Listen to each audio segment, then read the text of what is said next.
திமுகவில் ஆட்கள் இல்லாததால் அதிமுகவிலிருந்து சென்றவர்கள்தான் தற்போது அமைச்சர்களாக உள்ளனர் என்று அதிமுக பொதுச் செயலாளர் எடப்பாடி பழனிசாமி விமர்சித்தார்.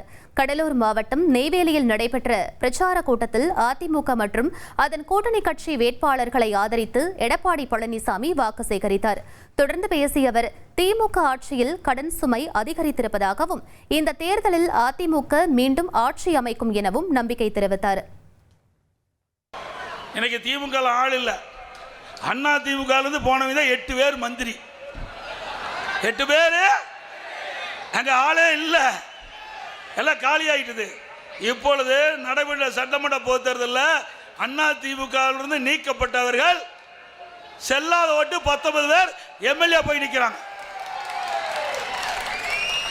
ஆக உங்களுடைய கட்சிக்கு ஆள் இல்லை, எங்களுடைய கட்சியிலிருந்து தான் உங்க கட்சிக்கு தாவிட்டு இருக்கிறாங்க.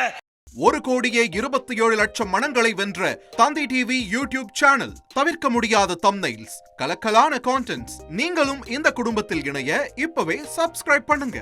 அசுரபலம் கொண்ட எங்கள் டிஜிட்டல் கரங்களில் உங்கள் விளம்பரங்களை சேர்க்க வாட்ஸ்அப் பண்ணுங்க. 8939888378. Email advtthanditv@dttv.in.